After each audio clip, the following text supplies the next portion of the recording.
تو سرکار نے وہ سب کچھ بتا دیا. آقا کو رب نے سب کچھ سرکار کو بتا دیا جو سرکار نہیں جانتے تھے. اب میرے آقا جب دنیا سے جا رہے ہیں تو دنیا کا کوئی ذرہ ایسا نہیں ہے جو نبی کے علم پاک کے آگے پوشیدہ ہو. سبحان اللہ سبحان اللہ. بہت خوب. ارے بھائی تھوڑی دیر آپ اور موقع دیں, تھوڑی دیر درود شریف پڑھ لیجیے. اللہم صلی علی سیدنا مولانا محمد وعلی آلہ وبارک وسلم. صلاۃ و سلام علیک یا رسول اللہ صلی اللہ تعالی علیہ وسلم. آقا کریم صلی اللہ علیہ وسلم کے علم پاک کے تعلق سے قرآن کی آیت سنو.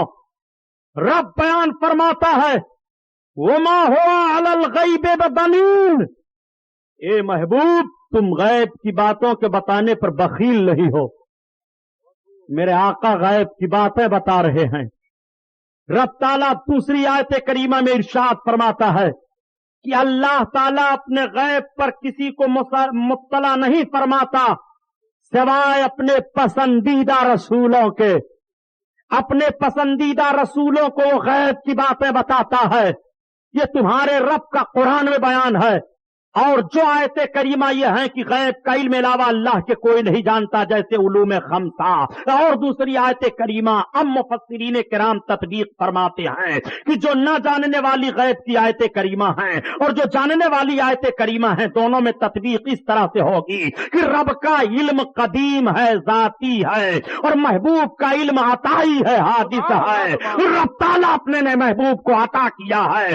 رب کا علم ذاتی طور پر ہے اور محبوب کا علم عطائی طور پر ہے. جب عطائی اور ذاتی کا فرق لوگے تو تمہارا عمل ان آیتوں پر بھی ہو جائے گا جن آیتوں میں علم غیب کا انکار کیا گیا ہے اور ان آیتوں پر بھی ہو جائے گا جن آیتوں میں علم غیب کی اثبات ہے. سبحان اللہ سبحان اللہ.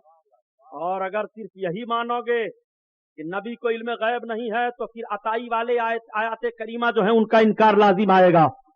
اس لیے تمہیں تسلیم کرنا پڑے گا کہ آقا کا علم عطائی ہے اور رب کا علم ذاتی ہے قدیم ہے کسی کی عطا سے نہیں ہے. اور رب نے اپنے محبوب کو اپنے محبوب کے محبوبوں کو علم غیب عطا فرمایا ہے. پیارے علم غیب کا حال تو یہ ہے کہ 200 برس 300 برس کی خبریں اولیاء کرام دے ڈالے ہیں. یہ حال تھا. آقا کریم صلی اللہ علیہ وسلم کے علم پاک کو تم سوچ رہے ہو. اور سنو نبی کے لفظ کی بھی تشریح کر دوں تاکہ آپ کو معلوم ہو جائے. جو کہے کہ نبی کو غیب کا علم نہیں ہے اس سے پوچھ لو کہ تم لفظ نبی کا ٹرانسلیشن کرو, نبی کا ترجمہ بتاؤ, ڈکشنری کی کتابوں میں دیکھو کہ نبی کا معنی کیا ہوتا ہے. آؤ المنجد ایک لغات کی کتاب ہے, اس کا لکھنے والا ایک عیسائی ہے. وہ لکھتا ہے النبی ہوا مخبر عن الغیب. نبی وہ ہے جو غیب کی باتیں بتاتا ہے. اور مصباح اللغات ایک کتاب ہے لغات کی, وہ حفیظ جالندھری کی لکھی ہوئی ہے. اس کے صفحہ 532 پر لکھا ہے نبی کا معنی کی غیب کی باتیں بتانے والا. سبحان اللہ سبحان اللہ. تو لفظ نبی ہی خود بتا رہا ہے کہ آقا کو غیب کی باتیں معلوم ہیں, ورنہ نبی کا معنی کیا ہوگا ان سے پوچھو. اسی لیے تو جماعت اہل سنت کے عظیم خطیب علامہ مشتاق احمد نظامی صاحب رحمت اللہ علیہ فرمایا کرتے تھے یہ نادان بولتے ہیں سمجھتے نہیں. نبی کا معنی ہی ہوتا ہے چھپی ہوئی باتوں کا بتانے والا, پوشیدہ باتوں کی خبر دینے والا, اللہ کی جانب سے الہامی باتوں کو بتانے والا. یہ نبی کا معنی ہی ہوتا ہے. اب اگر جب تم نبی کو نبی کہہ رہے ہو تو ایک طرف نبی بھی کہہ رہے ہو اور دوسری جانب نبی کے علم غیب سے انکار بھی کر رہے ہو. سمجھ میں کچھ نہیں آتا کہ چھیڑیں داستاں کیسے, اڑائیں تو بغاوت ہے, ہنسائیں تو بغاوت ہے. میرے آقا سب کچھ جانتے ہیں رب کی عطا سے. آقا کے غلاموں کا حال پیارے یہ ہے کہ حضرت فتح محمد تاشقندی رحمت اللہ تعالی علیہ ایک بزرگ ہیں. آپ بیٹھے ہوئے تھے, آپ کے سامنے سے ایک جوگی گزر رہا تھا اور جب جوگی گزر رہا تھا تو اپنے پنجرے میں ایک پرندہ لیے ہوئے تھا. حضرت بابا فتح محمد تاشقندی رحمت اللہ علیہ وضو فرما رہے تھے. اسی وضو کے پانی کو اٹھا کر کے اس کے پنجرے پر پھینک دیا. جیسے پانی لگا وضو کا, جوگی ٹھہر گیا, اس کا پنجرا پھٹ گیا, اس کے اندر سے ایک حسین و جمیل لڑکی نکلی, رونے لگی. حضرت فتح محمد تاشقندی رحمت اللہ تعالی علیہ فرماتے ہیں, ظالم یہ تو نے کیا کیا؟ اللہ کے ولی کی نگاہ ذرا دیکھو, پوشیدہ چیز کو وہ کیسے بتا رہے ہیں. فرماتے ہیں نادان یہ تو نے کیا کیا جوگی؟ بیٹی بتا. اس لڑکی نے رو رو کر کے بتانا شروع کیا, بابا میں فلاں گاؤں کی فلاں کی لڑکی ہوں, یہ جوگی ہر روز جاتا تھا, ایک روز اس پر میرے اوپر اس کی نگاہ پڑ گئی, اس نے مجھ پر جادو کر کے پرندہ کی شکل میں کر لیا, یہ دن بھر پجرے میں رکھ کر کے لے کر گھومتا رہتا ہے, اور جب رات آتی ہے تو میری شکل میں لا کر کے عز نفسانی حاصل کرتا ہے, میری آبرو لوٹتا ہے. حضرت فتح محمد تاشقندی فرماتے ہیں ظالم بتا یہ تیری سزا کیا ہے؟ اس نے کہا حضور اب سزا بعد میں دیجیے گا, پہلے ہمیں اسلام کا کلمہ پڑھائیے اور مسلمان کر لیجیے. سبحان اللہ سبحان اللہ. آپ نے اسلام کا کلمہ پڑھایا, اور جب وہ اسلام کا کلمہ پڑھا تو لڑکی نے کہا حضور مجھے بھی کلمہ پڑھا دیجئے. آپ نے اسے بھی کلمہ پڑھایا. اب جب دونوں کلمہ پڑھ لیتے ہیں تو آپ نے ان دونوں کا نکاح فرما دیا. سبحان اللہ سبحان اللہ. یہ ہے ذرا علم غیب, ولی کا ذرا ملاحظہ فرمائیے.